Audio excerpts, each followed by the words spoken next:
There we go. What's going on, everybody? Welcome to Double Coverage, the premier NFL podcast of the Gin Sports Network. I'm your host, as always, John J. II, here with Musa Basal. We're back in the booth. Musa, how are we doing today, buddy? Doing great. Just this being on the pod and ready to get right back into it. Yeah, we talked about this prior to the pod in the pre-show. It's like riding a bike. It's like getting back on it and just taking off. And the first little bit, you might need training wheels at first after not riding your bike for a while. But once you get back on her, you're back in the groove, and that's what matters. So we're excited to get back into the DCP. NFL is back. NFL football is a pillar here at the Gin Sports Network. We're happy to bring it back for another season, and we're excited. We're excited to talk some NFL football. Preseason NFL is in full swing, and we're very excited about it. We're going to talk about that and unfold some current events and some breaking news stories in tonight's show. So first of all, we got to talk about the NFL draft, and just kind of some takeaways from that. I want to know what your takeaways are going into this season. There's still some carousels, and different things coming out with the draft and how that's going to affect things. And teams aren't finalized yet. Still preseason. There's going to be players that will likely be cut even still and maybe be sent to the USFL or the Canadian Football League. But I guess, what are your takeaways from where these teams stand? I know you have a special team in the Honolulu Blue. We'll talk about them later. But just as a whole, where are you looking at the current state of affairs for, the rosters across the league? What are we looking at here? I think it's not too different how we ended the year last year. It's just going to be like continuing on from kind of the end of the season. Teams look pretty good from how they ended their season off, and I think that will be a good indication of what to expect. I think the only team that might not be as the same as last year might be the Denver Broncos. Maybe they'll finally get their stuff together under their new head coach, Sean Payton, and maybe having him with Russell Wilson will be a good step forward for that team.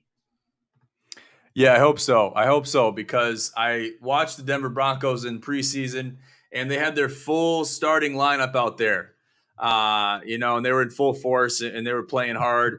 But that's not usually a good sign. If you're not having depth, if you don't have depth in the offense, then you are not in a good spot. And that's just kind of the reality of it. And it's just unfortunate to see that they have faced so many trials, so many tribulations, and to even lose in the preseason to the Cardinals, 18-17. It just kind of seems like the icing on the cake, the continuation of the bad, all the bad that you've seen with the Russell Wilson era, and now eventually transitioning into the Sean Payton / Russell Wilson era of the Denver Broncos. It's just unfortunate to see. We want to see Russell do well. We want to see Sean Payton do well. We both, they're basically legends in the NFL at this point.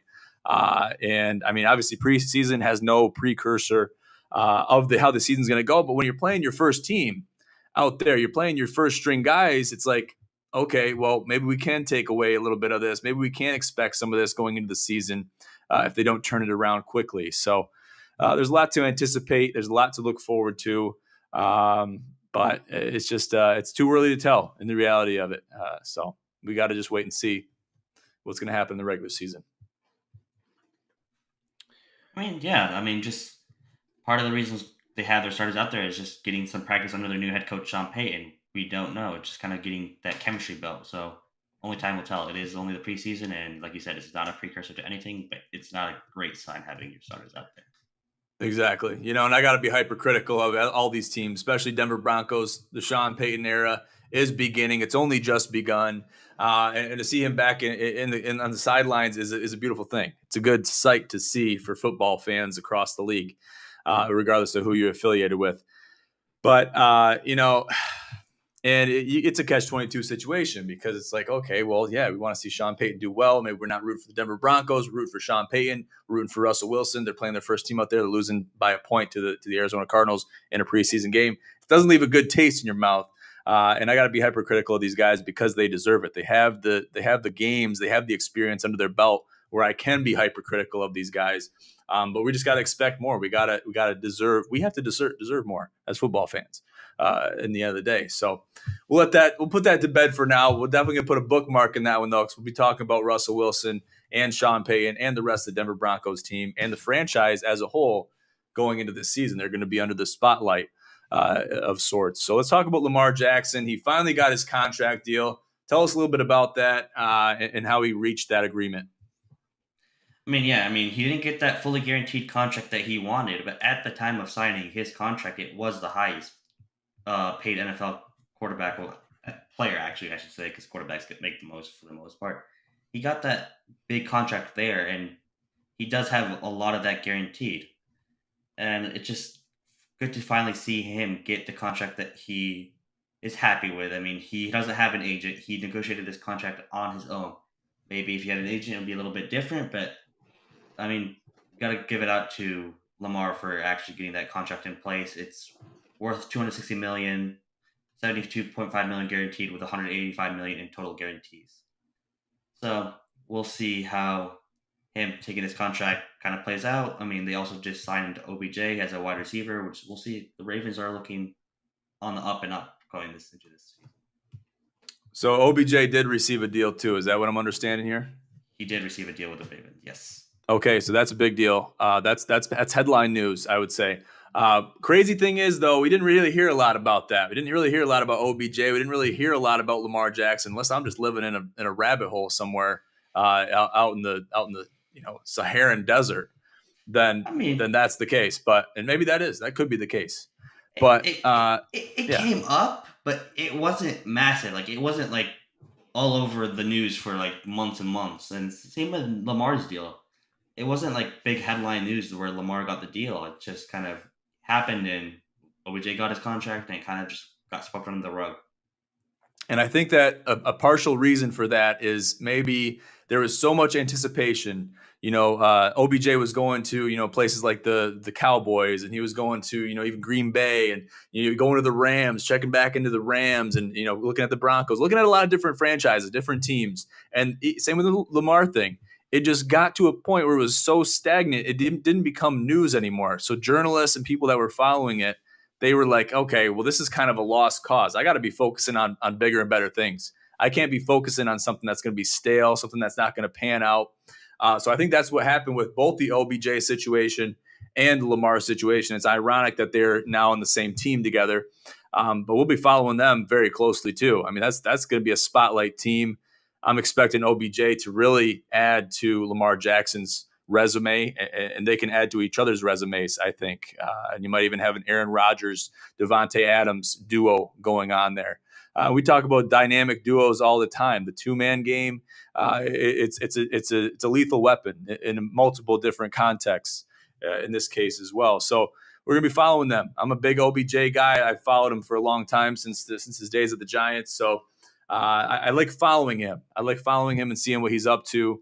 And obviously a big Lamar guy too. But just to touch on Lamar again, I think that he commanded too much for the season that he had and the expectations that people had for him in the 22 season. That it was just kind of, it was too little too late. You didn't really, see and expect, or you didn't get the results that you really expected out of Lamar Jackson. So I'm expecting more out of him, and I think he expected more out of himself than he really showed for during the regular season. So that could be a dicey subject there too, but that's just my takeaways from it. That's what I'm expecting to see, and I expect more out of Lamar Jackson, and I think the people do too. Yeah, I mean, Lamar now has a really good weapon at his hand in OBJ. I mean, OBJ is the reason why the Rams won the Super Bowl 2 years ago. So we'll see how it plays out. I mean, having Lamar being able to take off running, but also being able to have a deep threat with OBJ, it's going to be a lethal duel. You have to guard OBJ, but you also have to make sure Lamar's not getting loose. So it's going to be a really fun team to watch. It sure is. Just real quick, I got this on my docket. We got to talk about it real quick. Aaron Rodgers at the New York Jets. I guess what are we expecting Aaron Rodgers to do? Is one of the grandfathers of the NFL. We've talked about him already. We've talked about him, probably more than we should have in the last season of the DCP. But Aaron Rodgers is going to be on our radar this year again, just because he has switched franchises after basically being a franchise quarterback for the Green Bay Packers for decades. Better part of almost 2 decades. So I guess what are we expecting out of Aaron Rodgers? Is he too old? Is he too washed up? Can he show out? Can he play well like Tom Brady? Can he hold a candle to Tom Brady's legacy? And can he make anything out of the rest of his career at the New York Jets or not? For those of you who know me, you know I'm not a fan of Aaron Rodgers. He's nowhere near Tom Brady's level. He's trying to be Tom Brady, but he should have retired before last year. I mean, he had a horrible season last year, and I don't think it's going to be. I think he'll have a better season this year with the Jets, but I don't think he's going to be as good as a season as everyone makes it out to be. He is old. He didn't show that much potential last year. He didn't show that drive to be wanting to play, but that could be part of it because he was on the Packers and he wanted to get out. Only time will tell. I think there'll be a upper team, but not making it a deep playoff runs, barely squeezing by, maybe into the playoffs. Okay, fair enough. Fair enough. That's a fair assessment. I think that gives him the benefit of the doubt without gassing him up too much. And I think we all know where you stand on Aaron Rodgers. I think I stand in a very similar position as you when it comes to being not even hypercritical of Aaron Rodgers, just being critical. And I think we have good reason to do that. And I don't want to suck myself into the whole embodiment of the Detroit Lions fan base because I can't take that. I can't take that credit. If the Lions win the Super Bowl this year, I can't take that credit. I do say that I follow Dan Campbell. We don't want to get too much in the weeds. We're going to talk about the Lions here shortly. But basically, when I was a Lions fan, Aaron Rodgers really was a burr in my side. I think he was for a lot of Lions fans back in those days. But what's happened. Is he too old? Is he too washed up? The jury's still out for me. I haven't really made a decision. I haven't made a call on that yet. I got to see him play. I got to see him with a new offense, with a new offensive line. And the jury's still out on that. So what am I expecting? I'm expecting him to, give us mediocre football. I'm not expecting him to really show out and give us that fire because I think he's lost that. I think he lost that a few years ago. I think he lost that, honestly, when Devontae Adams left. And I think that was a big turning point in his career. As well as the Green Bay Packers as a whole, their entire franchise, that was a turning point. So we'll see what happens going into the season, but I'm not expecting too many great things for Aaron Rodgers this year. Yeah, I mean, to give Aaron Rodgers some credit, being in a new franchise can light a fire under someone. We saw it with Jared Goff getting traded from the Rams to the Lions. He was not a bad quarterback at the Rams, but he wasn't playing to the level he is playing right this last season with the Lions. So part of it is he could have that fire note back lit under him, but I think Lions fans will live happy knowing that his last play of the Packers was throwing a pick to Kirby Joseph. So kind of got to feel good about that. Yeah, that does make Lions fans feel good. It leaves them with a warm, fuzzy feeling in their tummies. So props to them. Happy for them. And that's the last play he had in a Packers uniform. So that's the last memory he has in a uniform on the field while the ball was in play. Moving on, though, we don't want to give that too much time. Aaron Rodgers has taken enough gigabytes and terabytes on this podcast and its storage through the course of last season. So we're going to kind of limit that this year, hopefully. I mean, unless he's showing out, that we're going to be talking about him. Or if he's playing like shit. If he's in the middle of the pack, probably won't talk about him a whole lot. Let's move on, though. There's a thing going on, and I think you heard about this. This was actually in the news today.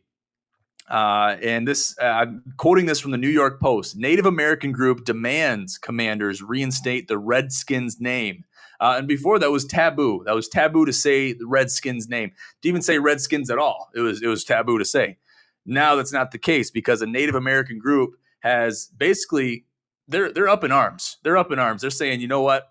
We need to have the Redskins name back. This is an atrocity. This is unbelievable. And you know where they stand. The white man took the land from them. So, I mean, for the white man and everyone else, I mean, I'm not just blaming this on the white man. For everyone else to kind of think that they were being inclusive and being more PC to say, you know what, we're going to get rid of the Redskins name. We're going to call them the Commanders. First of all, they called them the Washington football team, that was a bigger atrocity, I think, than even calling them the Redskins or taking the Redskins name away in the first place. But now, having the Washington football team and then going to the Washington Commanders, people kind of lived with that for a little bit. They kind of, went along with it. But now you have this Native American Guardians Association is demanding the Washington Commanders change their name back to the Redskins, organizing support for the name reversal with a petition that has gained more than 90,000 signatures. Now, that's not a small number. That's not a small number by any stretch of the word. So, I mean, what's your take on this, Musa? I mean, do you think this carries any weight? Do you think this has any potential to bring the Redskins name back? I mean, the Redskins in all reality was stapled into history as, that was the team in Washington, D.C., was the Washington Redskins. We knew that for a long time, for decades. For decades, they were the Washington Redskins. Does it have potential to come back, or do you think no way? I think there is the potential for it to come back, considering how much movement there is behind this, mainly from the Native American community. And I see why they would want it back. It's kind of like we have this team named after us, and I think what they want. I've seen some great ideas out there where like bring back the name and do more to help out in the Native American community.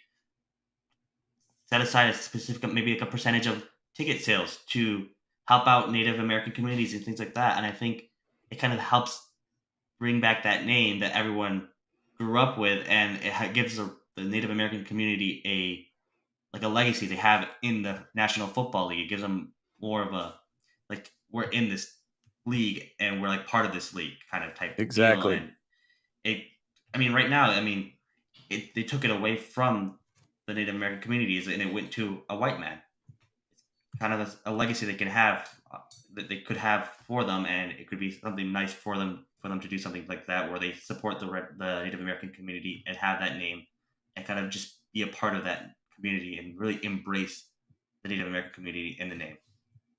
Yeah, you bring up a good point. That really was their identity in the National Football League.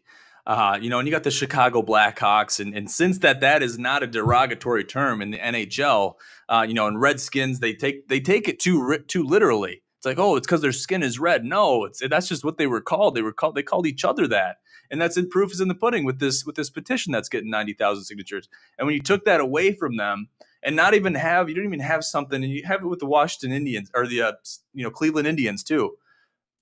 You take away something from them. You don't even find a happy medium to still represent the same thing. You take away the mascot, you take away the culture, everything, the chants, everything that was embodied with the Washington Redskins. Same with the Cleveland Indians. You're taking that all away. You're washing that all away. So you're eliminating their identity. And I think you bring up a great idea to share some of the ticket sales or some of the funds from the games with a Native American organization, or something that's funding the promotion and the success of the Native American community.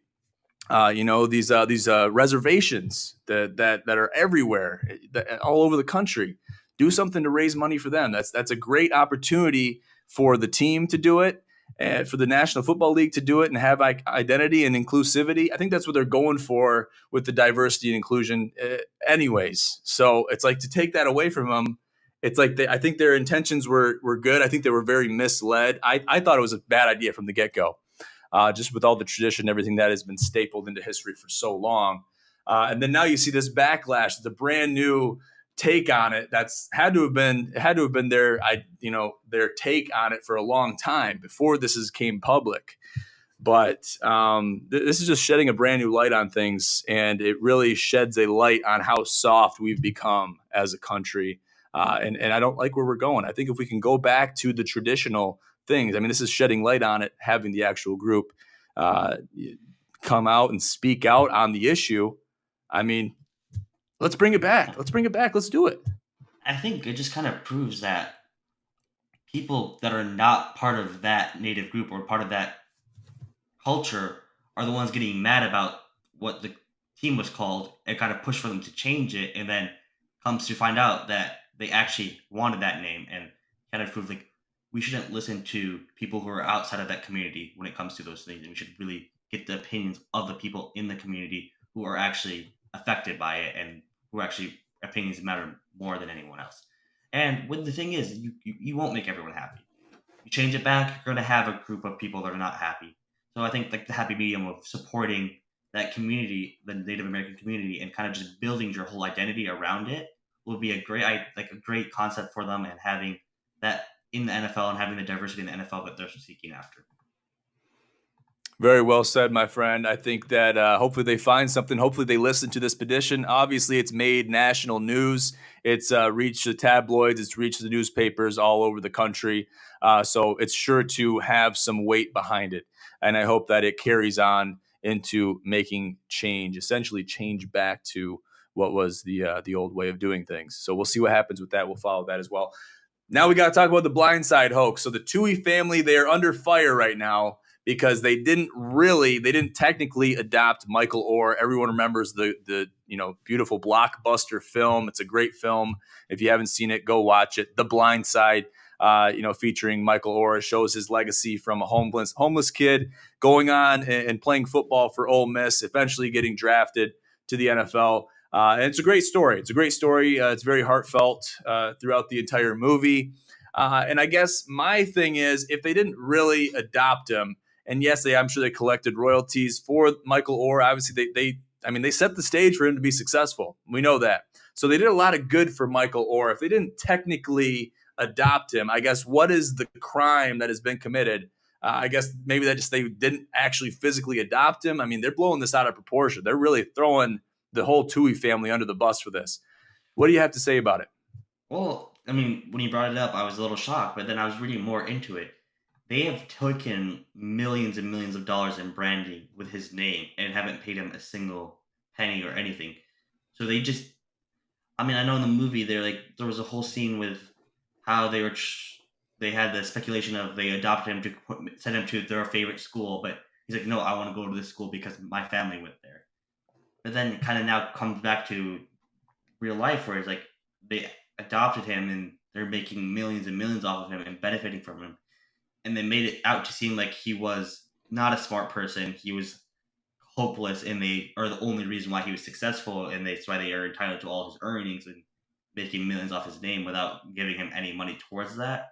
When in reality, he was actually a really smart kid once he had a stable home and was actually able to actually stay in school and not be on the streets. So I see the backlash where they've taken millions from him without supporting him or giving him any of that cut. But like if it was the other way around where they made millions, but he also made millions, I think that would be blown out of proportion. But from what I've read is they took millions without giving him any of the money. Yeah, and there's obviously a disservice that has been committed. And even if there wasn't the money scandal, the fact that they claim to have adopted him and they didn't actually adopt him, couldn't go through the court process, get all the paperwork filed, and so forth.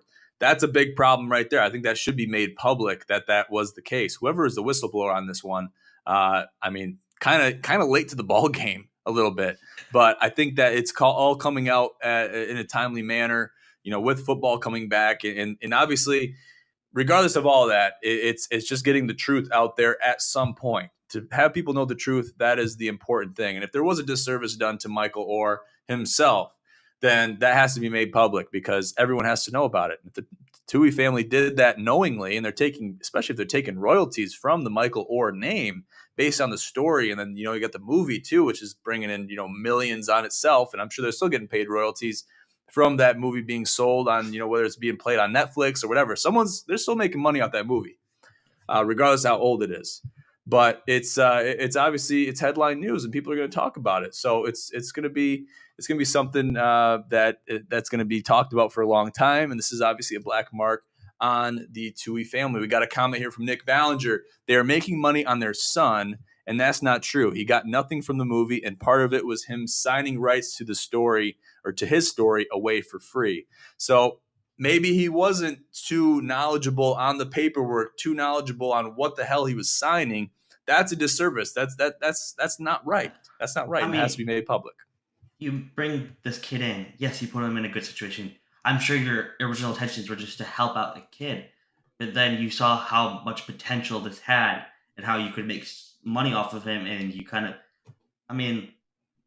it's always like money's the culprit. They probably intentions were to do a good thing for this kid, but then they realized how much money they could make off of him after he turned 18, and they were like, if you raise someone and you take care of him, you're not going to question whether he's going to sign the contract. He doesn't know any better. Like, oh, sign this thing. He probably didn't read it over. He just signed it just because he thought they're his family. They're not going to screw him over, and then turns out they really did. So, that's kind of the messed up part about it. Like, they made it out like there's some great people. They put him in this great situation, helped him out, and he's the only reason why they're successful, which is partly true. They guess he put him in a good situation to help him succeed, but he also had to do that work himself. Yeah, it has to be noted too that the movies are, they're not always exactly how the situation occurred, and it seems like that's the case with this, with the Blind Side story. Nick comments again. He also stated in multiple interviews the movie ruined his life. That everyone looked at him for his story and not for his talents, and I can see that. I can see that happening. And they portray Michael Orr in the movie in a certain light where none of the viewers are going to know how Michael Orr lived his life, how he got off the streets, how the Tui family took him in the manner that they did that. So you watch that movie, it's like, and then you see at the end, you're like, oh, that's Michael Orr with the Tuies. It's like that movie. That's all I have to take away from who Michael Orr is as a human being. That's all I have. That's all everybody has. So if you're taking that away, and you're basically you're forming observations. You're taking away, different critiques and different, points of view, different perspectives on Michael Orr's life and the Tuies. So you paint him both in a light, and that's who you expect them to be, when in reality, it could be far from the truth. So very Yeah. interesting story, and I'm impressed that I can't believe that it's coming out now, but better late than never, I suppose. Yeah, I mean, it's a little shocking because this movie came out a long time ago. It's very late to the scene, and going off the interviews, one of the other interviews, he feels like the movie hurt his career by painting him as a not intelligent, and it was not the case, which hurt his NFL career because people thought, oh, he's not smart, he can't learn, and this and that. And for a team, for an NFL team, you want a guy who's smart, who's going to learn and is going to adapt and can actually think on his feet. That's very important in the NFL. And if you're painted as someone who's not smart, and you just mess up and you can't really learn, an NFL team is not going to want him. So I can see how that would hurt his career. Definitely. Very interesting story. We're going to be following this one too. I want to see what comes of this, because hopefully justice is served and hopefully Michael Orr is given what he deserves from this entire ordeal. Let's move on, though. Let's talk about the Lions. Obviously, they look great, beating the Giants in a preseason game. Tell me a little bit about the Lions. I know you could probably take up a terabyte of storage by yourself, Musa, just with your excitement for the Honolulu Blue, the boys in blue. And I know you could. Give me that in a Yeah. nutshell. I want to get the Reader's Digest version, both on what you think the Lions are, what they will be, and what your perspective is on them going into the 23-24 season. Let's hear it. And like you said, I could talk for days on about the Lions. But in a nutshell, I mean, let's just talk about originally the draft. They take a running back in the first round, their first pick. And a lot of people were like, why are they taking, who takes a running back in the first round? And then they shortly followed that up with taking Jack Campbell over Kalijah Kancey. And they're just like, they're taking their players that they want. So my point of view, I'm like, well, on the running back, Jameer Gibbs, blanked on his name for a second. He is more of a wide receiver than he's a running back. He has crazy speed. You could classify him as a wide receiver. And I think they got a great asset to their offense that it was already stacked. I mean, just watching him a little bit in the preseason, I mean, he has crazy speed. People are going to worry about him out of the backfield on passes, so he's a scary person to have to guard on top of all the weapons they already have in Amon St. Brown, brought back Marvin Jones, and then we have JMO coming back this year after 6 game suspension. So it's once this offense is all together, it's going to be a very scary thing to look at. And then in terms of Jack Campbell, I mean, watching him in the preseason, he had only very limited snaps, and he was going against the starting guard of the New York Giants, and he was playing really well. He like owned the starting guard of the New York Giants, and he showed that he belongs there. And for this draft, I think the Lions went with the players that are going to fit their culture. They're all about building that culture, and they've got some great players that fit into that culture over some other players that maybe on paper are a little bit better. But looking at the beginning of the preseason, they look like they've gotten some really good choices and they made the right moves. So only time will tell. But I think the Lions took who they wanted, and it's looking like it's going to pay off for them.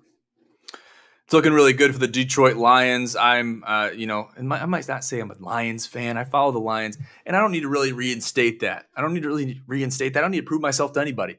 I know who I am. I know who I root for. And I know, what I stand for. I do root for, and I am a big fan of Dan Campbell, though.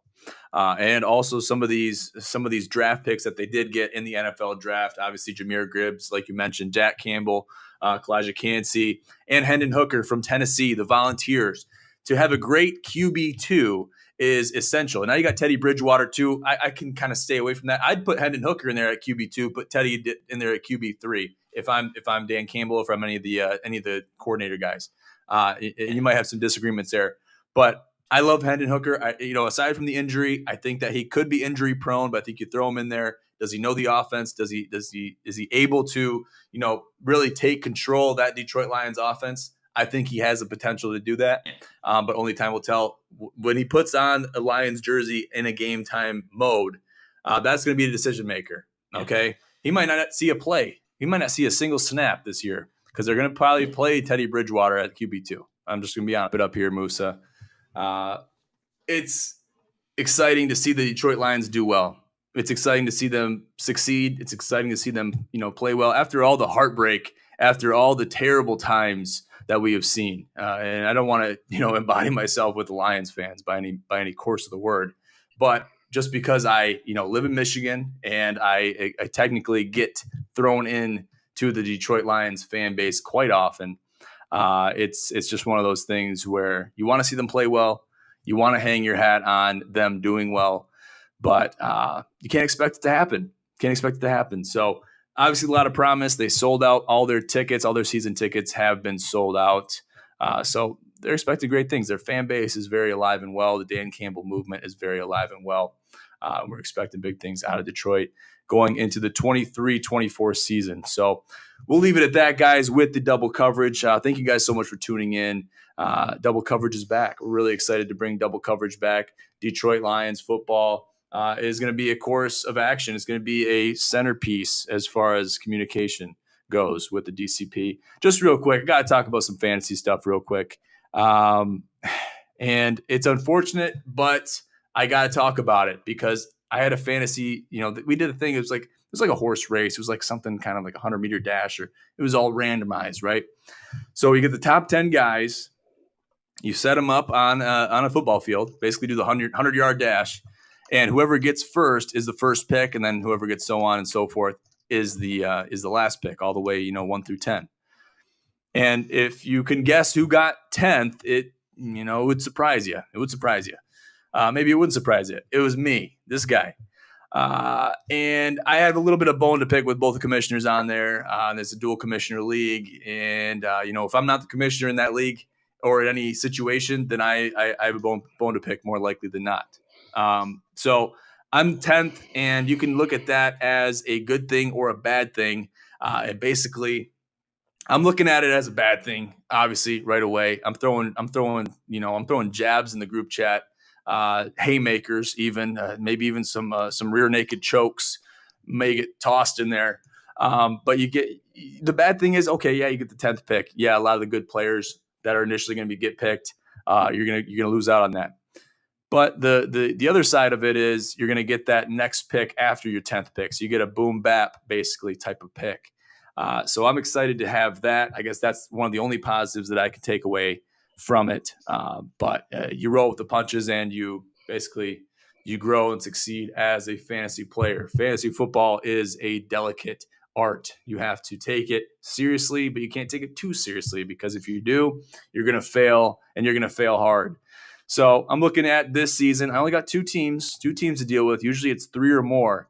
But I think 2 teams is manageable. I think I can manage 2 teams and manage the trades and waiver wires and things like that and be fine. I think I can be fine. So looking forward to it. Very optimistic for this year's fantasy leagues that I'm in. And it's going to be a great year. Very excited for the NFL season to come back. NFL football is back, and we're excited for it. We're glad you're here with us, and we'll leave it at that. Thank you so much for tuning in to Double Coverage, the premier NFL podcast of the Gin Sports Network. Make sure to follow us on all social media networks. The link tree is in the bottom of this podcast. Go to our website for all articles, updates, and IG posts, ginsportsnetwork.com. And until next time, I'm John J. II here with Musa Basal for Double Coverage. Have a great weekend. We'll